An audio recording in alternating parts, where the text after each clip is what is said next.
નમસ્કાર દર્શક મિત્રો, તમે જોઈ રહ્યા છો બનાસદરા ન્યૂઝ. એટલે કે આપણા આત્રિયાલ વિસ્તાર એટલે બનાસકાંઠાની અંદર રાયડાનું જે વાવેતર છે, તમે પણ રાયડાનું વાવેતર જોઈ શકો છો કે અત્યારે ખેડૂતોને કહેવા પ્રમાણે કે એમને રાયડાના વાવેતરમાં મેલો એટલું પડ્યાના હિસાબથી એટલે કે અમુક અમુક ખેતરમાંથી એવું નિવેદન આવ્યું છે કે આ રાયડાને વાવવા કરતા એના ઉપર રોટોવેટર ફેરવવું પડે.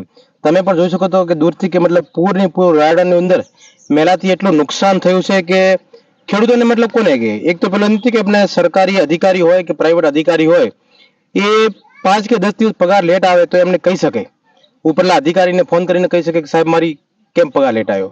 પણ તમે વિચારશો કે 4 મહિનાની જે મહેનત ખેડૂતની છે એ ખેડૂતની મહેનત ઉપર કુદરત દ્વારા જે પાણી ફેરવવામાં આવે તો એ ખેડૂત ફોન કરીને કોને કે, કેમ કે એમને ઉપરનો અધિકારી પણ હોતો નથી કે એમને કહી શકે સાહેબ મારો શું ગો કે મારો શું ગુનો કે મને 4 મહિનાની મહેનત ઉપર મારે આવી રીતે પાણી ફેરવ્યું.